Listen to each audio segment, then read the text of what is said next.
Hey everybody, welcome back to another video. Today, I'm going to be talking about how to play post plant. So we're going to use Inferno A site as our example, and we might move over to Mirage A site later in the video just to show off a couple different things.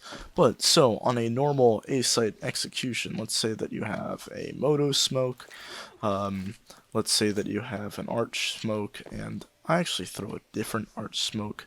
I kind of like it better than a normal arch smoke, so here's your Moto smoke real quick. Then the other arch smoke bounces off here, and it completely cuts off their info, compared to the normal arch smoke that you're gonna like be taught is that, and something like that.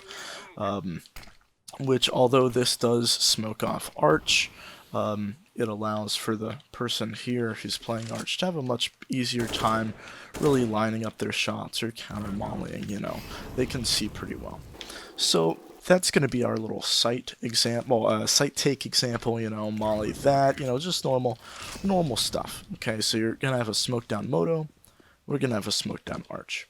And let's say that you split out balcony and you come up lane. The reason for me going over all this is just so you understand what kind of map control you have for plant, and where the bomb is most likely going to be planted.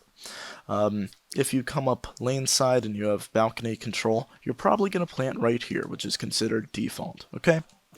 So when the bomb is planted right here, and it's on this side of the box, that means that playing anywhere over here, you do not have a sight on anybody defusing. Back here you kinda will, but it's still gonna be awkward. Like, you might be able to get a shot right here. If the guy comes in and defuses it from this side, you won't. It all really depends on where they defuse from, but overall it's gonna be very difficult to kill a diffuser if you play on this side.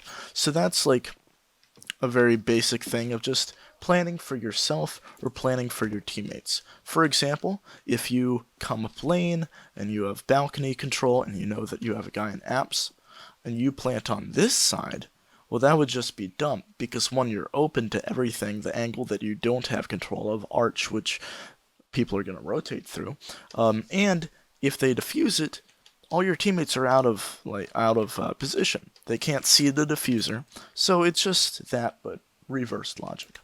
So let's say that you plant default. You have porch control because you just came up here. You have balcony control because you just came through there. You even have like deeper apps control because there should be a guy up here playing balcony and holding apps. And the smoke right here is starting to fade.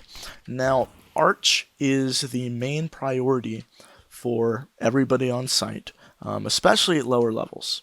Lower levels are going to be thinking about where are places where we know that the CTs could be. Okay, we know that the CTs are not porch because we just went there. We know that they're not an apps because we just went there. So that means that they must be arch. So the problem with this logic is that it completely ignores the fact that CTs could come porch or CTs could come apps later in the round, and especially on a map like Inferno where rotates are kind of quick, and they going through mid is perfectly viable for a rotate. It's something that you need to be looking out for. So while arch is important, you also want to be concerned about angles that were previously clear. So just an example of this, let's say you have your moto smoke down and it's starting to fade. Holding right here, although you might be able to get a kill if a guy comes out of the smoke, or, holding here or something like that, although this is a good angle just for holding arch, you're completely open to porch and balcony. And nobody would ever think of playing right here. You would probably play right here, someplace where you can quickly hide. If there is a person, then you can peek different ways, but just standing right here or standing out in the open like this, nobody really does this because of the potential for a flank. Now, even if you have a teammate holding right here, or, just playing around this pillar or something, there's always the chance that they die. And if they die, there's always the chance that there's a second person that's right here ready to swing out and kill somebody that could be playing right here. So you want to make sure that you maintain your map control, and you want to be very aware of angles that you're exposed to.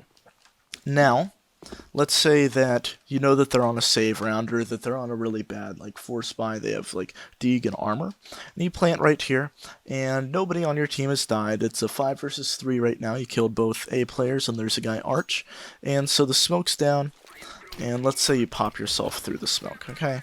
Throw something like that, you come out, and you're ready to go. 5 times out of 10, so 50% of the time, you're probably going to get a kill there. And you'll continue to hunt, you'll continue to push through CT, and then I would say like 2 times out of 10, you're going to get more than 1 kill hunting for frags. The other 5 times out of 10, you're going to flash through, and you're going to immediately die and look like an idiot, and at a higher level, you could potentially lose the round because of this. When people have very, very, very solid aim, every round becomes winnable. So you have to be very careful on what deaths you give away for free. And then the other 8 out of 10 times after you get the first kill, you come and you either don't find the second person, or they're now baiting their dead teammate and like they kill you because they're waiting for you to push through. It's just not worth it in the grand scheme of things, and that's something that even I need to work on, is knowing when to push through, when to play aggressive, and when to know that, you know, I played aggressive earlier in the round, we got the site, now I need to relax. Now, sometimes people have problems turning on their aggression, but other people have problems turning off their aggression, and I'm one of those people that has problems with that. So now we're going to transition to Mirage. So on a map like Mirage, a couple things are different, especially when compared to Inferno. One, the site is a lot bigger. 2, you need a couple more smokes than you would on Inferno to really take site, and even then, there's still a lot of angles where they could be. 3, because the map is bigger, there's much more space around different lanes where players can retake from, so it's easy to get control of one lane without risking other lanes. Like, for example, it's easy to get control of CT without really getting exposed to jungle or connector.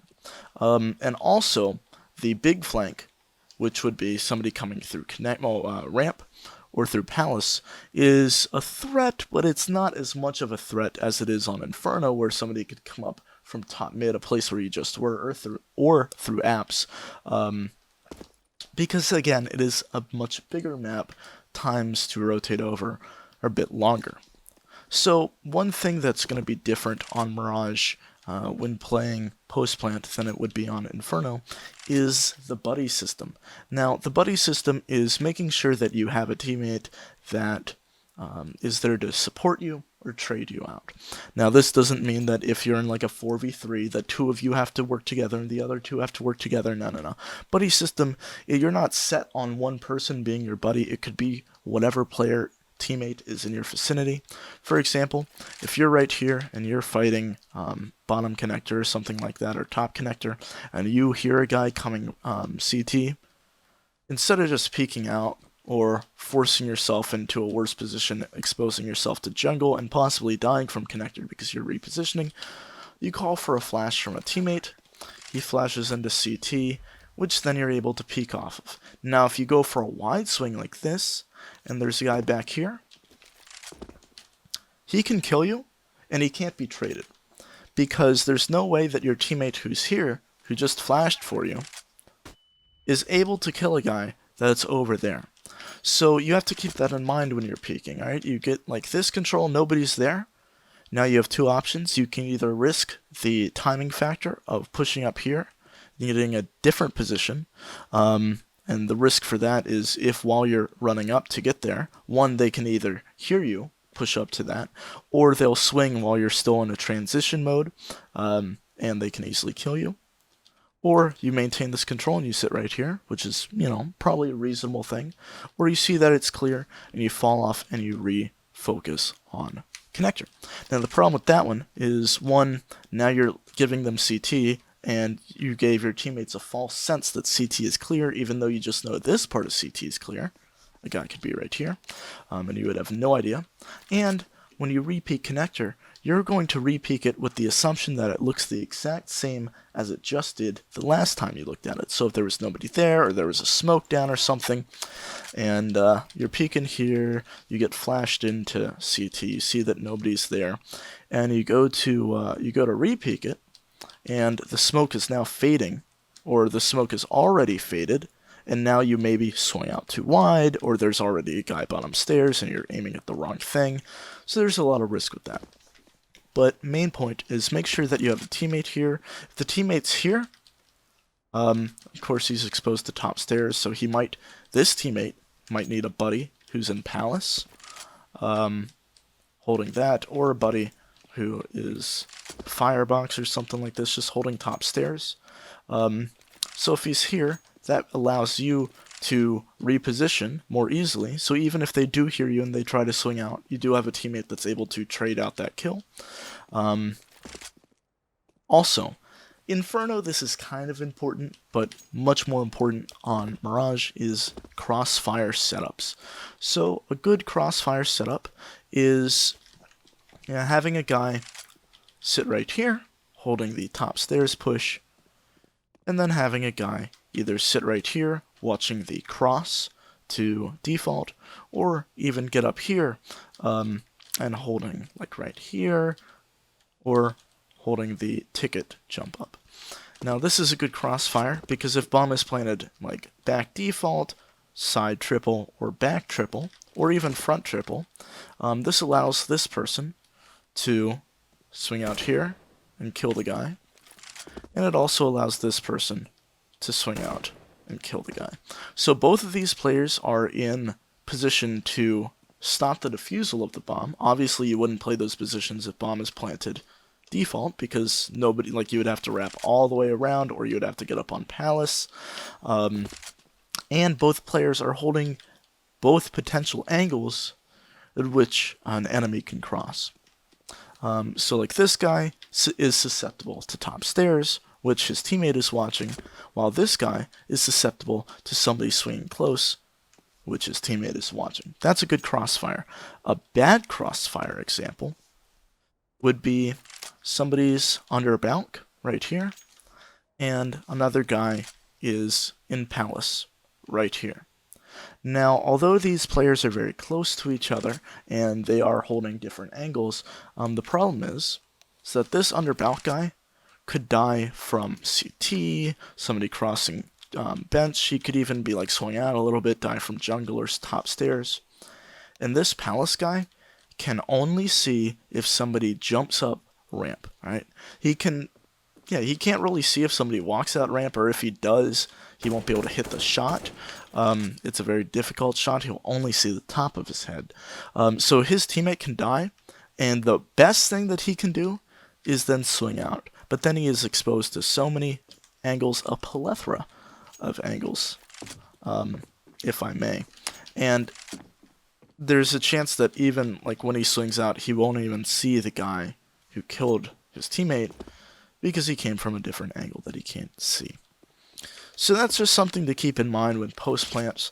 It's a lot more complicated than you may think, or you play it in pugs.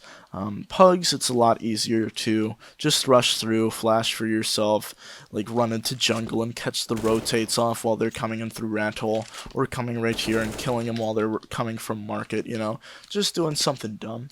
That's going to be a lot more difficult in higher level play, and like I said earlier, in higher level play, the more unnecessary deaths you give up, the easier it is for the other team to win a round.